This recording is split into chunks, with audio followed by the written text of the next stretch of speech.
back to Miss Cindy's Kitchen. I'm going to show you a retro recipe from the 60s.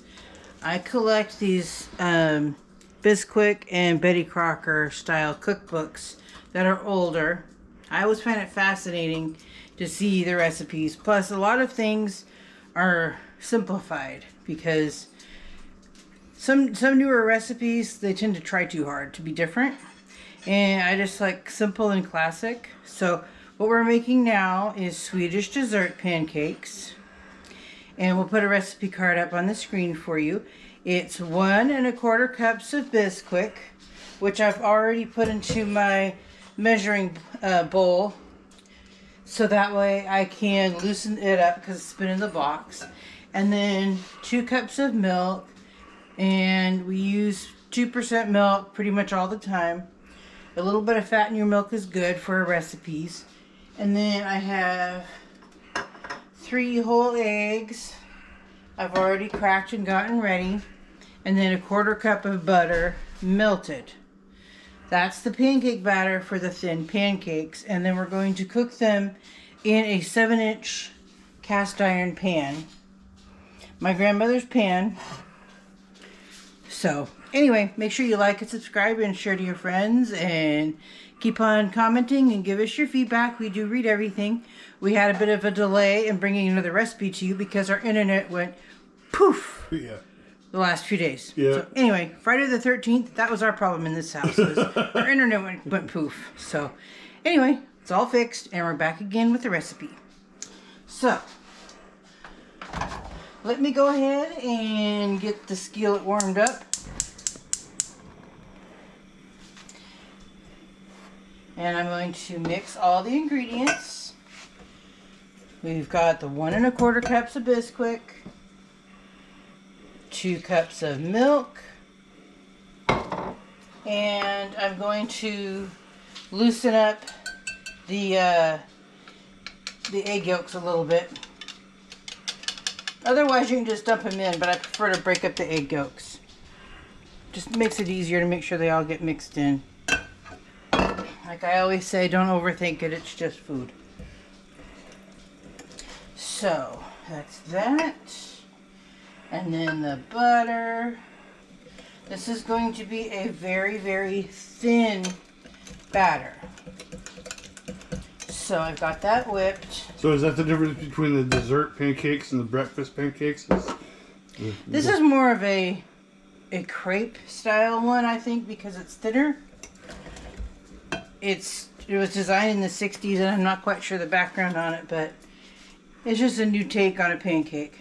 Well, not necessarily a new take, because the recipe's like 60 years old, but something different. It has a whole international section in the Bisquick cookbook, because back then, Bisquick was just becoming popular, and everybody was coming up with new and exciting recipes to try. So alright, so since I don't have my ladle, I don't know where it went, because I normally use my ladle to make pancakes, but we've had soup and beans so much lately that it's hiding. So I'm just going to use a measuring cup,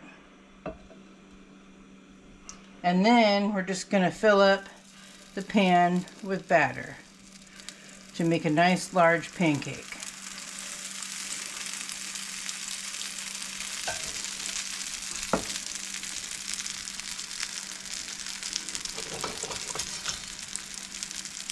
So it was watching batter fry kind of like watching grass grow? I don't know. It could be just as fascinating. Yeah. So basically, to see if a pancake is cooked, generally the edges will be dry and it will be bubbly. So let me just take a peek and see where we're at. It's almost there. Let's see if I can do this without disturbing it. Since this is an older cast iron pan, it's pretty well, it's not done in the middle. It's pretty well seasoned. So, yeah, we're going to pause while we get this all the way cooked, and then we'll bring you back when it's ready to flip. And we're going to see if it's ready to flip. I put a lid on it to create kind of a convection effect. Whoops, I can smell it, so they're getting a little toasty. Ah. Alright. Doopy doopy doo. I guess that one will be mine. It's the Cajun style one. I think there needs to be a support group for first pancakes. Because they always come out a little weird looking.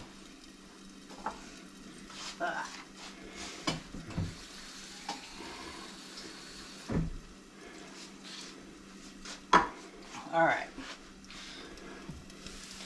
So, and this is going to be a Cajun style Swedish pancake.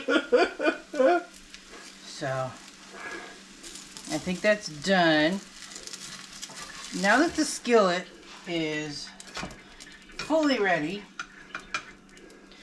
anyway, even people with kitchen experience make mistakes. You just gotta jump in there and try something new, you know? So,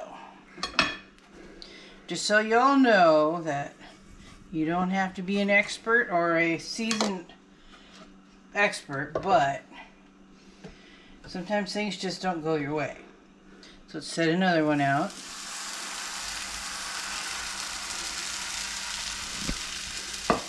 And I'm going to try the convection effect and put a lid on it. That creates like a little oven, so the top of the pancake will cook a little faster. Because the object is to get the whole thing cooked before the bottom scorches. So this should help with that. And then as a topping for our pancakes, we're going to do some applesauce with cinnamon sugar in it. This is just plain applesauce, straight from the can. And I put it in this so I can heat it up in the microwave and put some cinnamon sugar in it. So, and again, don't overthink it, it's just food. Oops.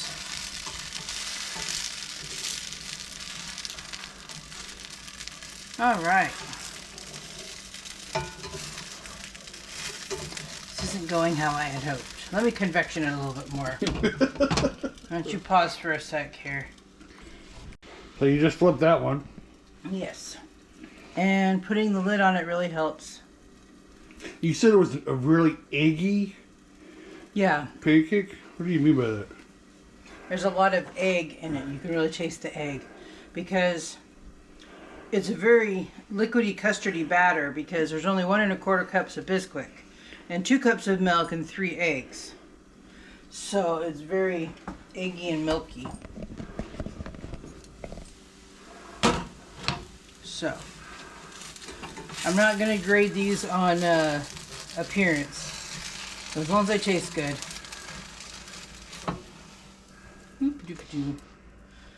Between this and the walnut pie, man, I'm really good. Oh, it's called testing your mettle in the kitchen. Trying something new, getting out of your comfort zone. So, reminds me of the movie Julie and Julia, where this gal tried all the different recipes that Julia Child created. And she learned a lot about herself in the process.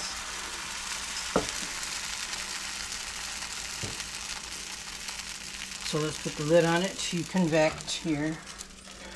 Alright. So why don't we pause while we cook the rest of the pancakes, and then we'll come back. I was gonna say we probably discovered something as you were trying to make these, and that is that the cast iron skillet is probably not the most ideal one, but when it suggested a 7-inch skillet, I have a 7-inch cast iron, so it was worth a try. But you've tasted a few of them. Yeah, they're really good. It's just it's kind of a it's a new recipe and a new technique.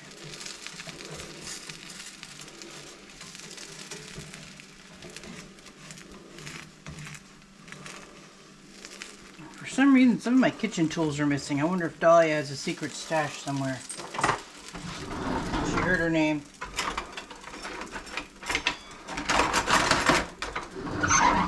This has the better lifting edge.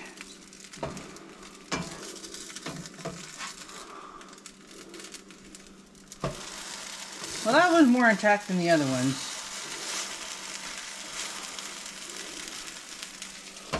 I think skillets take longer to get to the proper heat than we think. So that's probably, now that it's made a few, it's thoroughly hot and more even than it was to begin with. But anyway, make sure you like and subscribe and share to your friends and give us your feedback. And just bear with us while we get some more done, and then pretty soon we'll have some pancakes ready for a taste test. And I discovered something, that the reason the pancakes weren't cooking the right way was because the dough was pooling in the middle, making it thicker, and therefore falling when I would flip it. So what I did is, after I had the batter in there covered up, I grabbed the pan with a pot holder, of course, because it's hot, and then just shook it around to spread the batter out so it was more even. So if you all try this recipe, sometimes it's trial and error when you try something new, and you've got to get the finesse for it. So this is what I did, and it seemed to help. Just to spread the dough out a little more evenly, the batter. So we're going to let that one cook, and Logan is going to do a taste test.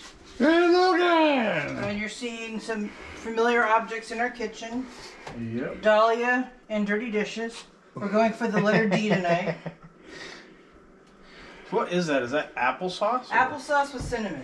Ooh. So, I'm gonna get myself a fork. yeah. What I'm going to do is roll it up like a crepe.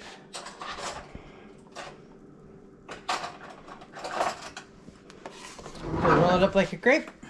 It's like a pancake burrito. Yeah. All right. So go ahead and do the taste test and let me know what you think.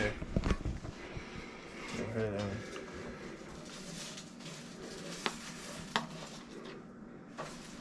Okay.